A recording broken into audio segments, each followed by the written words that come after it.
Finally दोस्तों आज हम लोग तैयार करेंगे मिट्टी, जो मेरा फेवरेट काम है। मैं आपको हर वीडियो में बताता भी हूँ, तो आज आप लोग मेरे साथ बने रहें और देखें कि मैं मिट्टी तैयार कैसे करता हूँ मेरे गार्डन के लिए।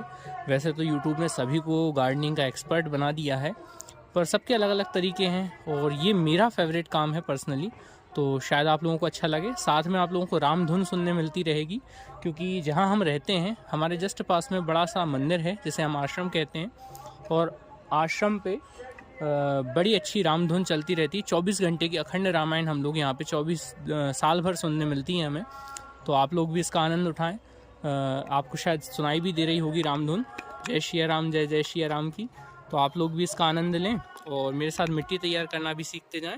मैं थोड़ा सा स्टॉप कर करके आपको पूरी वीडियो बनाऊँगा, क्या क्या मैं मिलाता हूँ, कैसे मिलाऊँगा, वो सब आपको इसके वीडियो के माध्यम से जानकारी देने का प्रयास करूँगा, तो आप लोग बने रहें।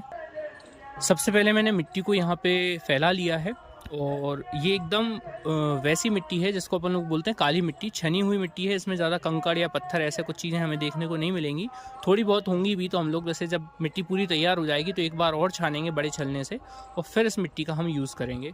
तो आप लोग देखते जाइए कि मैं इसमें क्या क्या मिलाने वाला हूँ। दूसरे नंबर पे हम लोग इसमें जो मिलाने वाले हैं वो बहुत विशेष किस्म की चीज़ है जिसको आप लोग यूज़ करते होंगे जनरली आपके गार्डनिंग में, वो है राइस हस्क, यानी कि धान की भूसी, जो कि आसानी से आपको कहीं पे भी मिल जाएगी। तो मैं इसे मिलाता हूँ, आप लोग देखिए।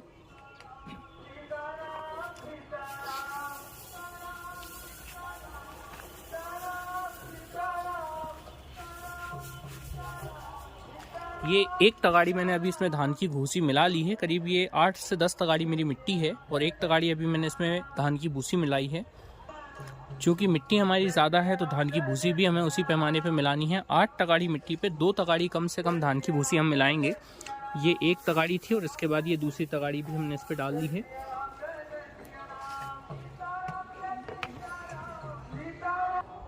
तो दोस्तों अब सेकंड के बाद थर्ड स्टेप में हम लोगों ने जो कि तैयार कर लिया है, इस काम को थोड़ा सा आप लोग सोच समझ के करें, क्योंकि लकड़ी के बुरादे में अक्सर देखने को मिलता है कि जो बोलते हैं ना दीमक, वो लगा रह जाता है, जिसके कारण से हमारे पौधे ख़राब भी हो सकते हैं।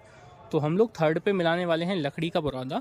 ये ट्रीटेड होना चाहिए, मतलब आप क्या करें, लकड़ी का बुरादा लेके आएँ और फिर नीम ऑयल और थोड़ा बहुत नींबू का जो रस होता है, इस सब को छिड़क कर इसके ऊपर रख दें। जब आप ऐसा करेंगे तो आप पाएंगे कि नीम ऑयल और लकड़ी का बुरादे में जो नींबू का रस है, उसके कारण जो दीमक होगा ना वो मर जाएगा। थोड़ा बहुत आप नमक भी मिला सकते हैं, लेकिन बहुत बहुत कम क्वांटिटी में, जिससे आपका जो दीमक का अगर प्रॉब्लम होगा अभी तो वो ख़त्म हो जाएगा। फिर आपका जो लकड़ी का बुरादा है वो बहुत अच्छा काम करेगा और कार्बन की बहुत रिच मात्रा हमारी लकड़ी के बुरादे में होती है। तो चलिए दोस्तों मिलाते हैं अपन लकड़ी का बुरादा। इसमें ज़्यादा नहीं मिलाना, एक तगाड़ी काफ़ी होगा। तो ये रहा हमारा लकड़ी का बुरादा, इसको मिला देते हैं इसी तरीके से, ठीक जैसे अपन ने राइस हस्क डाला है वैसे ही ठीक हमने लकड़ी का बुरादा भी डाल दिया। तो अब आपको ये मिट्टी एक केक के जैसी लग रही होगी, इसी तरीके से आपको भी मिलाना है और जितनी सुंदरता आप अपनी मिट्टी में दे सकते हैं उतनी देने का प्रयास करें। अब आप देखेंगे कि लकड़ी का बुरादा डालने के बाद हमारी मिट्टी का जो ढेर है वो एक केक के जैसा दिखाई देने लगा है। तो इसे काट के खा भी सकते हैं, पर ऐसा करिएगा नहीं। हाँ, आगे बढ़ते हैं। अब क्या मिलाएं तो वो देखते हैं। ये 3 चीज़ें हमने मिलाई। क्या क्या मिलाया? सबसे पहले मिट्टी मिलाई, फिर हमने लकड़ी का वो राइस हस्क मिलाया यानी कि चावल की भूसी, और फिर अब हमने लकड़ी का बुरादा मिलाया। इसको मिलाते समय मैंने आपको बताया क्या क्या सावधानियाँ रखनी है। लकड़ी के बुरादे को कम से कम 7 से 8 दिन नीम ऑयल का छिड़काव करके मिक्स करके और थोड़ा सा नींबू का रस और थोड़ा सा नमक मिलाकर रख दीजिए, तो उससे अगर उसमें कोई दीमक की प्रॉब्लम होगी भी तो वो मिट जाएगी। फिर आप उसको यूज़ में कर सकते हैं। अब हम लोग आगे बढ़ते हैं। तो अब हमारी जो सबसे इम्पोर्टेंट चीज़ है वो है खाद। खाद के तौर पे आप देखिए काफ़ी सारी चीज़ें यूज़ कर सकते हैं, लेकिन मैं सबसे ज़्यादा प्राथमिकता कर देता हूँ तो वो है वर्मी कंपोस्ट, जो मैं खुद तैयार करता हूँ। केंचुए जो बरसात में इकट्ठे हो जाएं, उन्हें बस आप गोबर के कन्नों को या गोबर अगर आपको कहीं मिल जाए तो उसके ढेर में डाल दीजिए। आपको पता चल जाएगा कि 2 से 3 महीने में केंचुए बहुत अच्छी वर्मी कंपोस्ट बना देते हैं। घर की बनी हुई वर्मी कंपोस्ट आप मिलाएं, काफ़ी अच्छा रिजल्ट आपको देखने को मिलेगा। तो जो 4th स्टेप है उसमें हम लोग ज़्यादा नहीं, बस एक तगाड़ी की समथिंग, थोड़ा कम, एक तगाड़ी से भी कम वर्मी कंपोस्ट यहाँ मिलाएंगे। क्यों? क्योंकि जो समय समय पे हमें जो फल फ्रूट के पौधे होते हैं या जो सब्जियों के पौधे होते हैं उनमें खाद देते रहना चाहिए। तो उस समय देने के लिए अभी आप क्या है कि कम मिलाएं, फिर आप जब वो ग्रोथ करने लगे पौधे तब उसमें फिर ऐड करते रहेंगे। तो चलिए मिलाते हैं लकड़ी का बुरादा।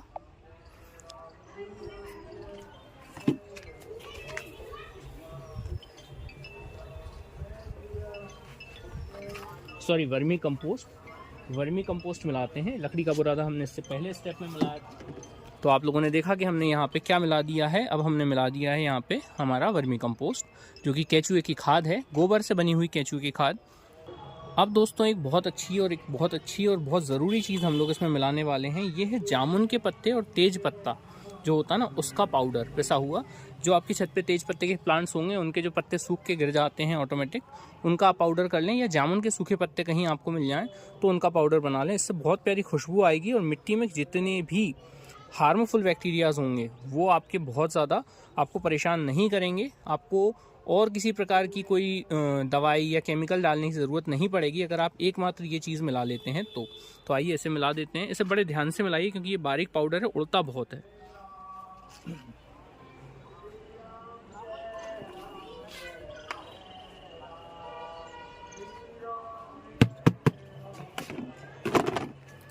ये मैंने बहुत कम क्वांटिटी में मिलाया है क्योंकि ये काफ़ी अच्छा होता है और इसकी इतनी ही मात्रा पर्याप्त हो जाएगी। तो बहुत कम क्वांटिटी में इसको मिलाया है मैंने। अब हम लोग इसके बाद जो मिलाने वाले हैं वो और भी महत्वपूर्ण है। तो मैं ले आया हूँ कोकोपीट। तो हम नेक्स्ट स्टेप में कोकोपीट मिलाएंगे। ये याद रखिएगा, कोकोपीट का भी मिलाने का अपना एक तरीका है। कोकोपीट ला के आप धोते होंगे और उसको 2-3 पानियों से धोने के बाद थोड़ा सा मॉइस्चर जब उसका निकल जाए, बहुत ज़्यादा पानी की मात्रा निकल जाए, तब फिर कोकोपीट को मिलाने का ज़्यादा सही माना जाता है। क्योंकि ज़्यादा अगर गीली मिलाएंगे तो भी प्रॉब्लम है और ज़्यादा सूखी मिलाएंगे तो भी फिर दिक्कत होती है। और अगर आप डायरेक्ट लाके और बिना धोए मिला देंगे तो उसमें नमक की मात्रा ज़्यादा होने के कारण भी आपके पौधों की जड़ों में प्रॉब्लम हो सकती है या पौधा मर भी सकता है। तो बी केयरफुल इस बात को लेकर।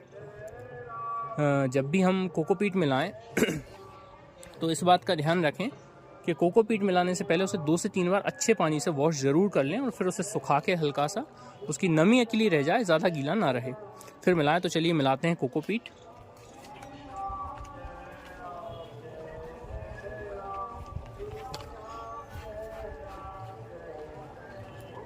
तो आप लोगों ने देखा कि हमने लेयर बाय लेयर काफ़ी सारी चीज़ें इसमें मिला दी हैं।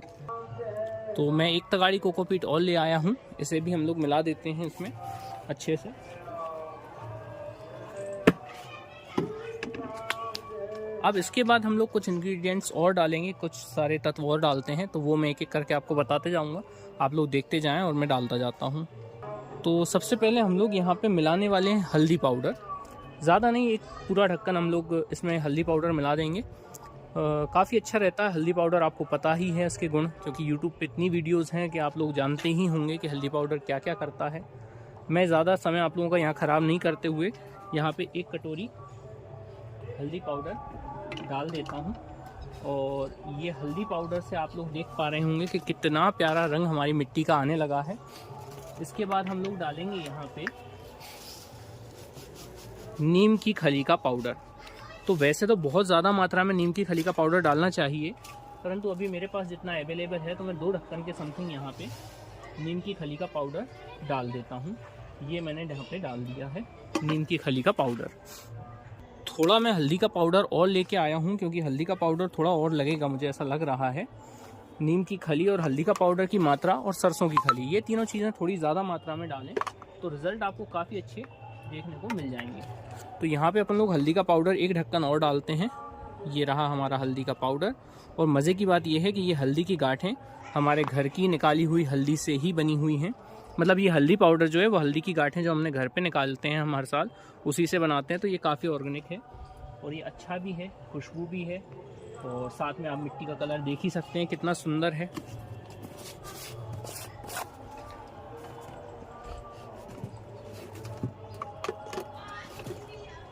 अब इसके बाद हम लोग मिलाएंगे एक और इम्पोर्टेंट चीज़, जो कि है हमारा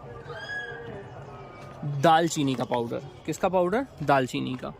दालचीनी का पाउडर क्यों? क्योंकि ये सस्ता भी है, सुंदर भी है और काफ़ी ज़्यादा इफेक्टिव भी है। इसका कलर देखिए आप कितना प्यारा आता है। और अब और देखिएगा जब ये मैं डाल दूंगा इस तरीके से हम लोग दालचीनी का पाउडर एक ढक्कन डालेंगे, ज़्यादा की ज़रूरत नहीं है, काफ़ी होता है इतना।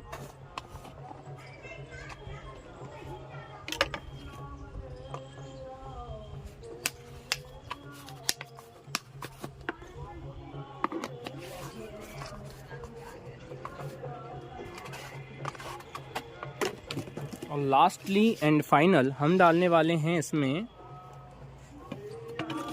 एक ढक्कन काली मिर्ची का पाउडर। ये भी काफ़ी इम्पोर्टेंट है क्योंकि इससे चिंटियों से आपको पूर्णतः मुक्ति मिल जाएगी। किसी प्रकार की कोई चिंटियाँ आपको परेशान नहीं करेंगी। ये आप ज़रूर डालें, बहुत ज़्यादा महंगा नहीं आएगा। 250 ग्राम काली मिर्ची ले आएँ आप और उसका पाउडर बनाएं और ये डाल सकते हैं। ये भी आप अगर घर पे उगा लें तो ये भी आपको फ्री हो जाएगा।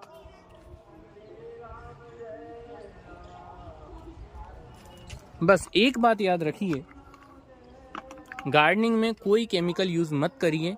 अगर आप NPK, DAP या ऐसा कुछ भी डालते हैं अपनी मिट्टी में तो वो आप उसका नुकसान ही कर रहे हैं, कोई फ़ायदा नहीं हो रहा वहाँ पे। आपको ये कोशिश करनी है कि जितना आप कर सकें आप नेचुरली अपनी मिट्टी को तैयार करें और उसका फिर आप यूज़ और जो रिज़ल्ट है वो शायद आप देखते ही बनेंगे। आपने मेरे प्लांट्स देख ही रखे होंगे, पुरानी वीडियोज़ में जाएँ और वहाँ देखें कि कितने ग्रीन और कितने हेल्दी प्लांट्स है बिना किसी केमिकल के। तो प्लीज़ करके आप भी ये कोशिश करें। अब बात करते हैं हम थोड़ी साइंस की। जैसा कि आप लोग जानते हैं कि साइंस एक बहुत अच्छी बात कहता है, माइक्रो जो बैक्टीरियाज होते हैं, जो बहुत छोटे छोटे जीव होते हैं, उनका मिट्टी में जिंदा होना बहुत ज़रूरी है, तभी आपकी मिट्टी जीवंत मिट्टी कहलाती है। तो एक बात याद रखें, जो आजकल एक बहुत ज़्यादा प्रचलन है, मैं ज़्यादातर यूट्यूबर्स जो डालते हैं उनकी वीडियोस देखता हूँ गार्डनिंग में, वो सभी लोग साफ का फंगीसाइड बहुत ज़्यादा यूज़ करते हैं। आप मेरी बात को समझिए, फंगीसाइड क्या है? फंगीसाइड वो तत्व है जो छोटे छोटे जीवों को, मैं आसान भाषा में आपको समझाने का प्रयास करता हूँ, जो छोटे छोटे बैक्टीरियाज को मार देता है जो कि हार्मफुल हैं हमारे प्लांट्स के लिए। लेकिन क्या सिर्फ वो हार्मफुल बैक्टीरियाज को मारेगा? नहीं, उसको ये भेद करना नहीं आता कि कौन सा बैक्टीरिया हमारी मिट्टी के लिए अच्छा है और कौन सा बुरा। जैसे ही आप साफ का फंगीसाइड डालते हैं वैसे ही आपके सभी अच्छे और बुरे दोनों प्रकार के बैक्टीरिया मारे जाएंगे, जिससे आपकी मिट्टी जो है वो केवल मृत मिट्टी बन जाएगी, जीवंत मिट्टी नहीं होगी। ऐसा होने पर जब आपकी मृत मिट्टी में आप कोई पौधा लगाएंगे तो उसके जीवंत होने के या ग्रोथ करने के चांसेस कम होकर वो मर जल्दी जाएगा। इसलिए कोशिश करें कि किसी भी प्रकार का कोई फंगीसाइड आपको मिलाने की ज़रूरत नहीं है। आप नेचुरल फंगीसाइड मिलाएं, जो कि आपका है हल्दी। इसकी मात्रा थोड़ी बढ़ा दीजिए, ये काफ़ी अच्छा फंगीसाइड है और काफ़ी अच्छे रिजल्ट आपको इसमें देखने को मिलेंगे। कोशिश करें कि आपकी ऑर्गेनिक मिट्टी हो। अगर आपकी मिट्टी ऑर्गेनिक होगी तो फिर आपको रिज़ल्ट बहुत शानदार मिलेंगे। अब आता है हमारा सबसे मेहनतकश और सबसे मुश्किल चरण, जो है मिट्टी को मिलाना। लेकिन मेरा ये फेवरेट है, तो हम लोग एक फावड़ा लेंगे और फावड़े की मदद से इस पूरी मिट्टी को मिलाने का प्रयास करेंगे। तो आप लोग बने रहें हमारी वीडियो के साथ और देखते रहें कि मिट्टी को कैसे आपको मिलाना है।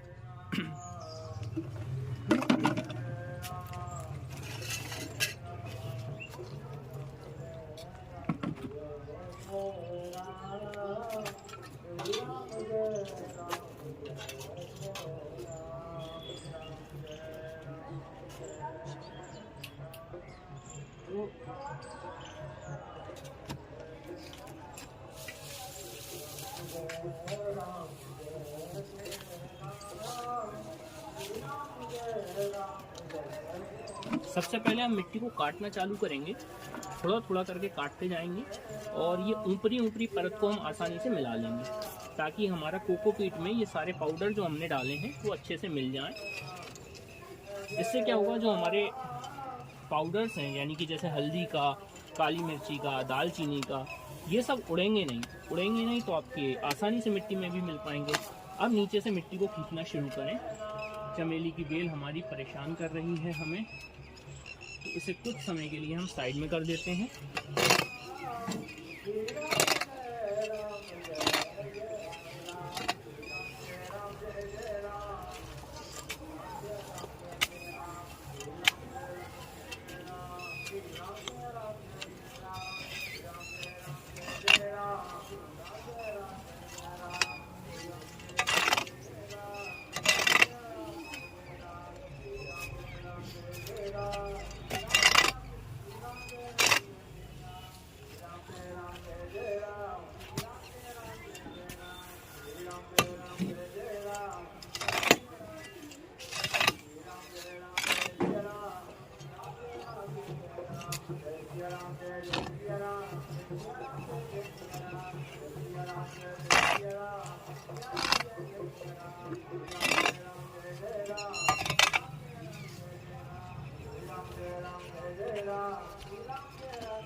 तो दोस्तों ये देखिए, यकीन मानिए जब आप मिट्टी को मिलाएंगे इस तरीके से, तो जो मिट्टी में से खुशबू आएगी ना, वो हर प्रकार की हल्दी की। तो फाइनली दोस्तों हमारी जो मिट्टी है वो लगभग अब तैयार है, लेकिन अभी कुछ चीज़ें और हैं जो हमें मिट्टी के साथ करनी है। तो बने रहिए वीडियो में कंटिन्यू। आगे हम लोग थोड़ा सा जो चीज़ें और नियम हैं उनको ध्यान रखेंगे और उनके बारे में मैं आपको जानकारी देता हूँ। फाइनली दोस्तों हमारी लगभग मिट्टी तैयार है। मैंने ऐसे 2 से 3 दिनों के लिए ढक कर रख दिया था, जो हमारा त्रिपाल या पन्नी होती है उससे, और ताकि इसके सारे जो इंग्रेडिएंट्स हमने इसमें मिलाए हैं वो अच्छे से मिक्स हो जाएं। अब हम फाइनली इसमें 2 चीज़ें और डालने वाले हैं। थोड़ी सी हम है ना जो नीम खली है उसकी मात्रा बढ़ाएंगे। क्यों बढ़ाएंगे, उसका कारण है, नीम खली आपने मिला दी, बहुत अच्छा किया, वो आपका जो भी असर करना है वो करेगी ही। साथ में अब हम नीम खली इसलिए मिलाएंगे ताकि ऊपरी थापरी भी एक बार वो मिक्स हो जाए, और ज़्यादा मात्रा में रहेगी तो चिंटियाँ, दीमक, ऐसी सारी चीज़ों से हमें थोड़ी सी राहत रहेगी। इसके अलावा हम सबसे ज़रूरी चीज़ जो मिट्टी को गर्मी देगी या पौधों को गर्मी देगी, ठंडों में बहुत अच्छा रिज़ल्ट हमें उसका मिलेगा, क्योंकि ये मिट्टी हम जो तैयार कर रहे हैं ये टमाटर के पौधे लगाने के लिए कर रहे हैं, तो उसको ठंडों में गर्मी अच्छी ज़रूरत रहती है। तो गर्मी के लिए हम देने वाले हैं सरसों की खली। सरसों की खली बहुत आसानी से मिल जाती है और बहुत यूज़फुल है, सभी गार्डनर उसका यूज़ करते हैं। तो आइए मिलाते हैं सरसों की खली और नीम खली दोनों ही। ये हमारे पास है नीम खली, और हम इसे पहले भी मिला चुके हैं मिट्टी में, अब हम थोड़ी सी मात्रा में और मिला देते हैं।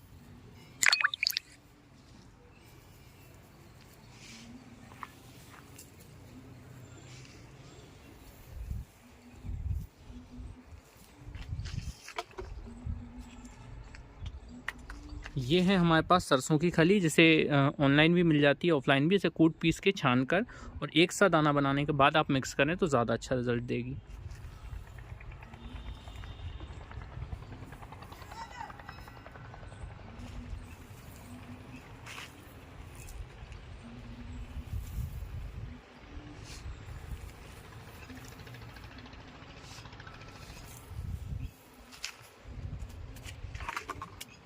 सरसों की खली और नीम की खली दोनों की ही मात्रा इस बात पर निर्भर करती है कि आप कितनी मिट्टी की क्वांटिटी ले रहे हैं, आपकी मिट्टी की क्वांटिटी कितनी है, कितनी ज़्यादा मिट्टी बना रहे हैं आप या कम मिट्टी बना रहे हैं। ये दोनों चीज़ें आपकी मिट्टी को बहुत अच्छा वो बना देंगी, मेल भाव कर देंगी इसमें आपका, और इससे आपका जो कीड़ों की समस्या है, जो मिट्टी को पोषक तत्वों की ज़रूरत है, वो सारी चीज़ें हमें ऑटोमेटिक इन दोनों ही चीज़ों से मिल जाएंगी।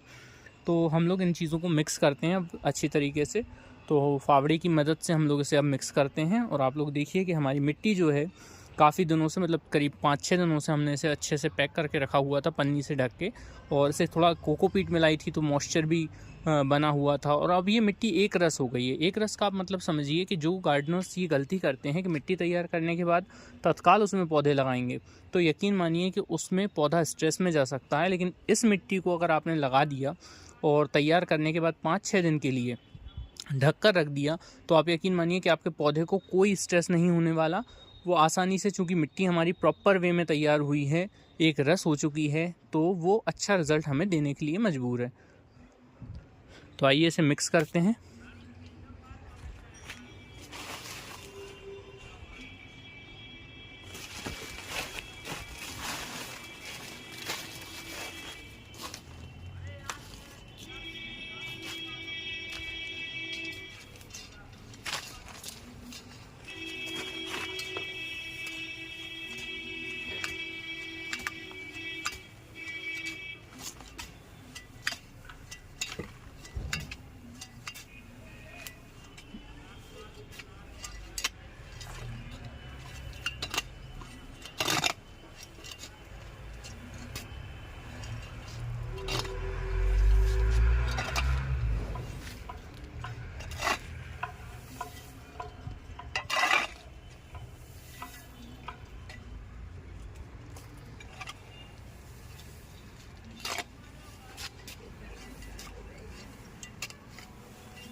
ये जो मिट्टी आपकी तैयार हुई है ये काफ़ी अच्छा रिजल्ट आपको देने वाली है।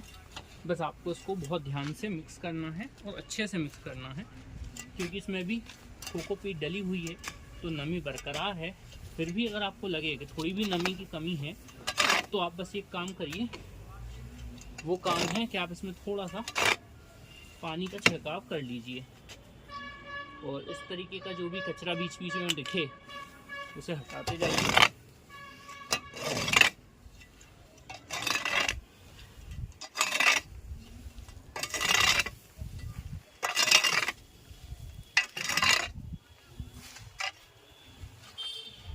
चारों तरफ से आपको अच्छे से मिट्टी को मिक्स कर देना है।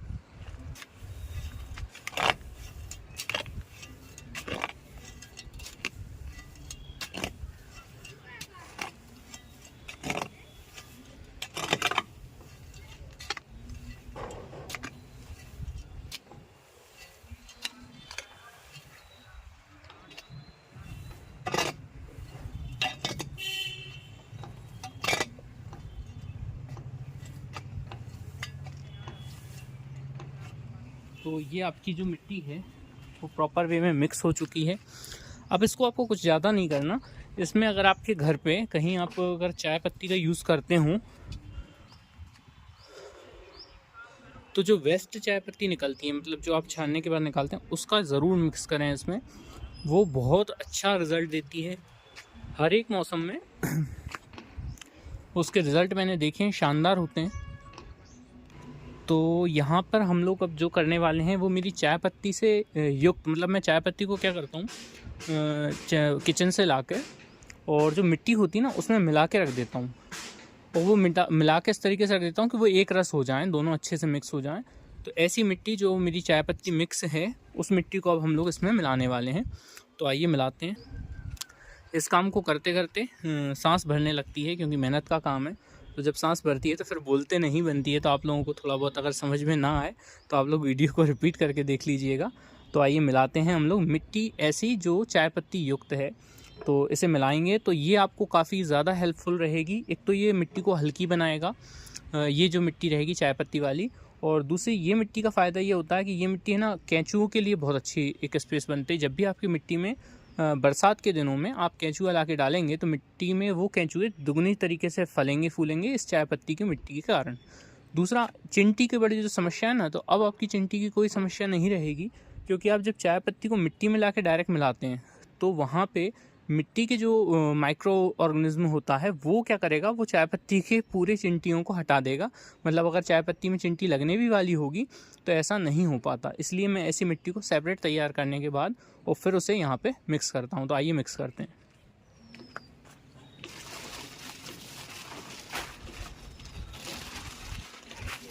ये रही हमारी चाय पत्ती युक्त मिट्टी।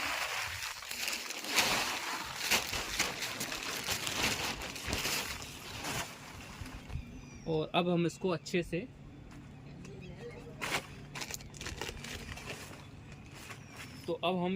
से मिक्स करेंगे। और ये मिक्स जब हम करेंगे तो आप लोग देखिए कि ये कितना अच्छे से मिक्स हो जाएगी इसमें।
तो इस तरीके से जो हमारी मिट्टी है हमने इसे अच्छे से मिक्स कर दिया है। ये अब मिट्टी जो है ये आपकी सर्वगुण संपन्न मिट्टी कह सकते हैं। जैसे मैं यूट्यूब पे देखता हूँ कि लोग वह डालते हैं यूनिवर्सल सॉइल और दुनिया भर की चीज़ें कि मिट्टी सोना बन गई वगैरह वगैरह। तो इसी तरीके की ये मिट्टी अब आपकी तैयार है। सबसे अच्छी बात क्या है, लाइट वेट है। दूसरा, मॉइस्चर को बहुत अच्छे से कैरी करेगी। तीसरा, जो सबसे ज़रूरी है, सभी प्रकार के जो ज़रूरी पोषक तत्व हैं जो हर प्रकार के पौधे के लिए ज़रूरी हैं उन पे बहुत अच्छा काम करेगी। अगर आपके आसपास कहीं पे भी सैंडी सॉइल हो या लाल मिट्टी हो या काली मिट्टी हो या पीली मिट्टी हो, अलग अलग तरह की मिट्टियां हैं, तो एक बात और मैं आपको बता देता हूं, आप लोग क्या करें, हर तरीके की मिट्टी का थोड़ा थोड़ा मात्रा में, जैसे प्रॉपर तो मेन तो काली मिट्टी ही होती है। काली मिट्टी में आप लोग अगर चाहें तो लाल मिट्टी, पीली मिट्टी का थोड़ा थोड़ी मात्रा एक से जस्ट इस प्रकार की मिट्टी जब तैयार हो जाए तो उसमें ज़रूर मिलाएं। उससे जो लाल मिट्टी के गुण होंगे, पीली मिट्टी के गुण होंगे या जो सैंडी सॉइल होगी उसके गुण होंगे, वो भी इसमें मिल जाएंगे और आपका पौधा अच्छे से ग्रोथ करेगा। तो ये थी दोस्तों हमारी मिट्टी। इसके साथ में आपको मैं एक रिज़ल्ट और बता देता हूँ कि हमारे जो आलू हैं ग्रो बैग में वो बहुत अच्छे से फल फूल रहे हैं। तो यही मिट्टी मैंने पहले तैयार की थी जिसमें अभी आलू लगे हुए हैं। तो आप लोग मेरे लगातार अगर वीडियोस देखते होंगे तो आपने मेरे सभी प्लांट्स की ग्रोथ देखी होगी और सभी प्लांट बड़े हेल्दी हैं, अच्छी ग्रोथ कर रहे हैं। किसी भी प्लांट की कोई पत्ती पीली पड़ना या इस प्रकार की कोई परेशानी मुझे नहीं होती है, क्योंकि मैं इस तरीके से मिट्टी तैयार करता हूँ जिसमें सभी प्रकार की गुण होते हैं।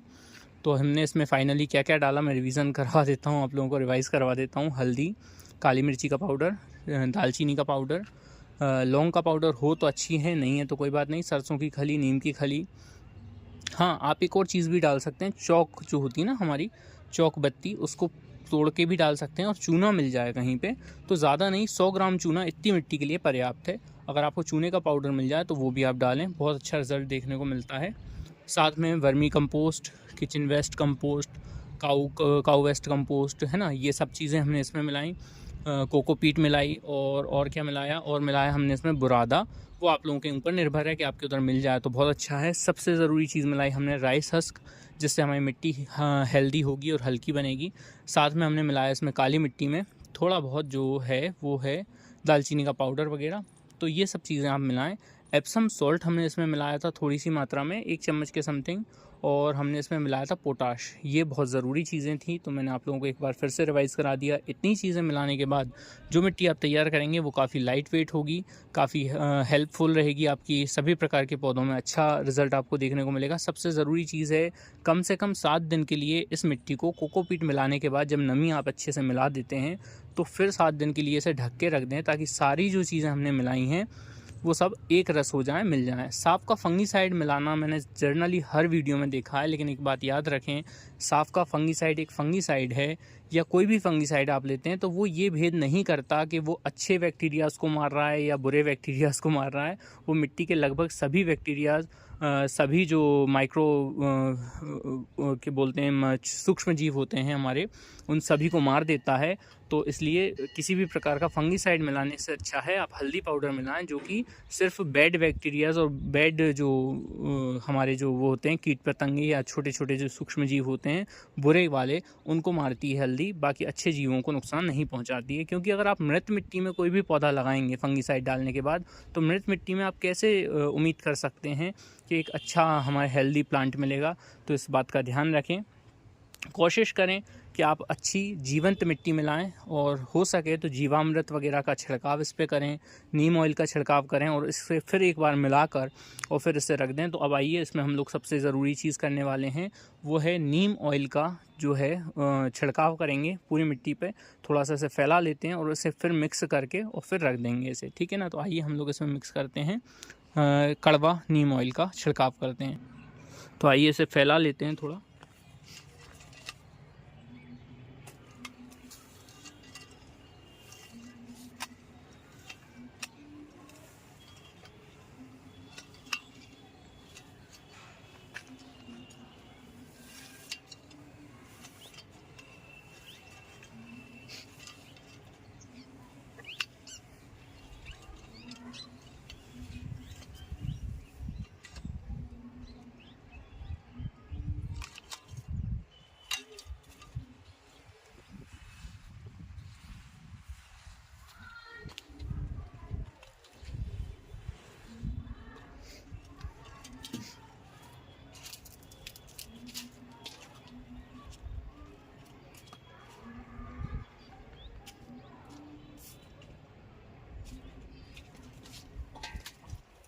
तो ये रहा हमारा नीम ऑयल, जिसका अब हम लोग इस पर छिड़काव करने वाले हैं। तो आइए इसका पेस्ट बना लेते हैं पहले। तो ये मैंने स्प्रे बोतल तैयार कर लिया है, इसमें नीम का ऑयल अच्छे से मिला लिया है। और नीम का ऑयल मिलाने के साथ इसको अब अच्छे से अपन लोग स्प्रे करते जाएंगे। स्प्रे करने के साथ साथ इसको लगातार मिलाते भी जाएंगे, क्योंकि मिलाना ज़रूरी है। अगर आप मिलाएंगे नहीं तो फिर मिट्टी ऊपर के में तो नीम ऑयल जाता रहेगा, लेकिन नीचे नहीं जा पाएगा। ये इसलिए मिला रहे हैं, एक तो नमी को बरकरार रखेगा। तो हमारी मिट्टी कैसी मिट्टी है? जीवंत मिट्टी है। इस बात का हमें ध्यान रखना है कि नमी हमेशा हमारी मिट्टी में बनी रहे। कभी भी अगर मिट्टी प्रॉपर वे में सूख जाएगी तो याद रखिए वो मिट्टी मृत मिट्टी कहलाएगी, और उस मिट्टी का कोई रिज़ल्ट अच्छा देखने को नहीं मिलता है। तो इसलिए आप लोग नमी को हमेशा मेंटेन करके रखें। और इसको इसी तरीके से, अब जैसे मैंने इस पर इतना छिड़काव कर दिया ना ऊपर की लेयर पे, अब इसको थोड़ा सा मिलाएंगे और उसके बाद फिर छिड़काव करेंगे।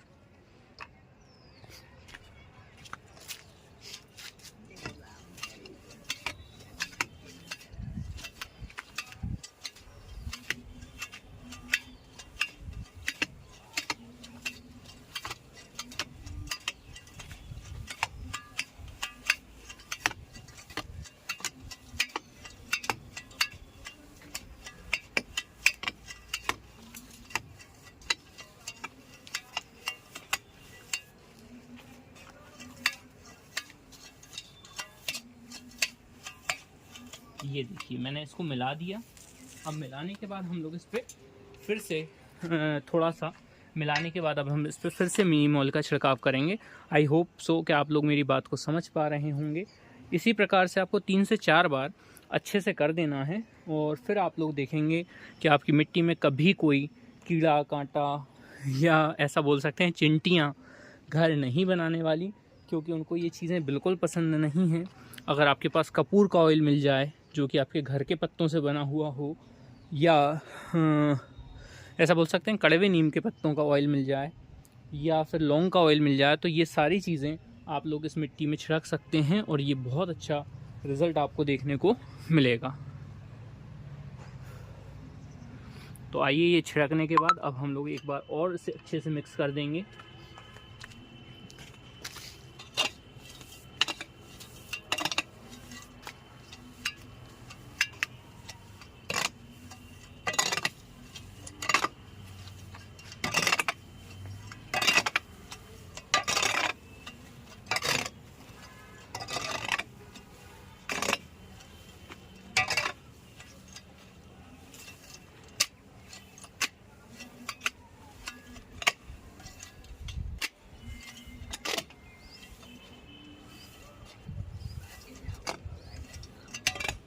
इस तरीके से जब आप मिक्स करेंगे, और अगर आप लोगों के पास कोई हेल्पर होता है, अगर आपके पास, तो उस हेल्पर से बोलें कि वो लगातार नीम ऑयल का जो है छिड़काव करता रहे और साथ में आप इसे मिक्स करते रहें।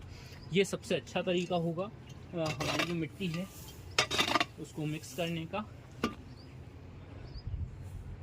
बीच बीच में आपको ऐसी चीज़ें दिखाई दें तो उसे हटाते जाएं, और आपकी मिट्टी जो है अब आप लोग देख सकते हैं ये जो है तैयार है।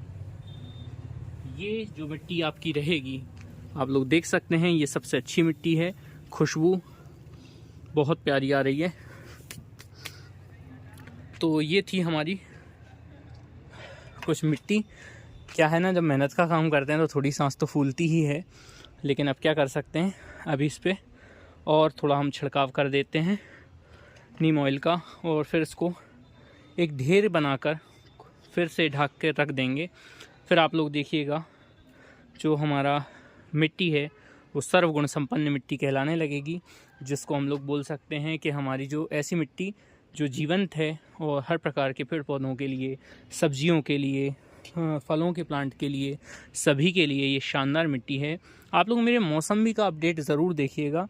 मेरे मौसम्बी बहुत बड़े बड़े हो गए हैं, उसमें दोनों ही जो फ्रूट्स अभी लगे हुए थे, और अब वो थोड़े से रसदार भी होने लगे हैं। तो मार्च के समथिंग हम लोग इसे हार्वेस्ट कर लेंगे, तभी आप लोगों को मैं अपडेट दूंगा। अभी फ़िलहाल मैं एक शॉर्ट वीडियो के थ्रू मैं आप लोगों को अपडेट दे दूंगा कि हमारे मौसम्बी के प्लांट्स में जो मौसम्बी हैं वो कैसे हैं और क्या उसका रिज़ल्ट हमें देखने को मिला। आप यकीन मानिए मैं सभी प्लांट्स में यही मिट्टी तैयार करता हूँ और इसी मिट्टी का उपयोग करता हूँ। तो रिज़ल्ट को लेकर आप बेफिक्र रहें। अगर आप ऐसी मिट्टी तैयार कर लेते हैं तो यकीन मानिए आपकी मिट्टी बहुत अच्छी रहेगी और हर प्रकार के पेड़ पौधों पे आपको फ़ायदा ही देगी। तो इस प्रकार हमारी मिट्टी ये तैयार हुई। अब आप लोग देख लीजिएगा, मेरे जो प्लांट्स की वीडियोस डली हुई हैं सारे ही प्लांट हेल्दी हैं, बहुत अच्छे से चल रहे हैं।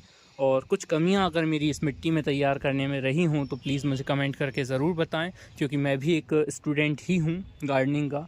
आप लोगों को देखकर मैं भी सीखता हूं, इंस्पायर होता हूं। जितने भी यूट्यूबर्स हैं जो गार्डनर्स हैं उन लोगों की मैं काफ़ी दिल से रिस्पेक्ट करता हूं, क्योंकि वो लोग मेहनत कर रहे हैं और साथ ही साथ हमारी प्रकृति को भी बचा रहे हैं। तो मैं भी उन्हीं में से एक हूँ और आप लोगों से मैं सीखने का प्रयास करता हूँ कि किस प्रकार से हम लोग मिट्टी को उपजाऊ बना सकते हैं और बेहतर रिज़ल्ट से ले सकते हैं। क्योंकि खेत की ज़मीन में मिट्टी का उपजाऊ बनाना और घर की टेरेस पे उपजाऊ बनाना बहुत ही अलग अलग बातें हैं दोनों। तो ये आप लोगों के सामने रहा मिट्टी का रिज़ल्ट। और फिर आप लोग देखते रहिएगा मेरे आलू का, इलायची का और जो हमारे केसर के प्लांट लगे हुए हैं उनका, जो हमारे पान के पौधे हैं उनका, ये सभी प्रकार की वीडियोस मैंने अपलोड की हुई हैं यूट्यूब पे। तो उनका रिज़ल्ट आप लोग देख सकते हैं कि कैसा रहा। फ़िलहाल मुझे वेट है मेरे मौसमी के प्लांट्स का और मेरे नींबू के प्लांट्स का, वो अच्छे से रिज़ल्ट देने लगे हैं। गुलाब भी बहुत अच्छे चल रहे हैं और मीठा नीम, कड़वा नीम, ये सभी प्लांट्स बहुत अच्छे से ग्रोथ कर रहे हैं। मोगरे में नई ग्रोथ आ गई है। तो ये सारे रिज़ल्ट किससे हैं? हमारी मिट्टी से, जो कि हम सब एक दिन मिट्टी बन जाने वाले हैं। लेकिन फिर भी इस वीडियो में इतना ही। आगे मिलते हैं फिर नेक्स्ट वीडियो में। तो हाउ टू प्रिपेयर मिट्टी, हाउ टू प्रिपेयर सॉइल, ये हमारी वीडियो रही और इसमें कुछ कमियां रही हों तो प्लीज़ आप लोग मुझे बताएं। फ़िलहाल मैं अभी मेरे आलूओं को हार्वेस्ट करने के लिए अगली वीडियो और अपडेट लेके आऊँगा बहुत जल्द ही, और मौसमी के ऊपर भी एक अपडेट लेके आता हूँ। Thank you so much, thanks for watching. जय भारत, जय हिंद।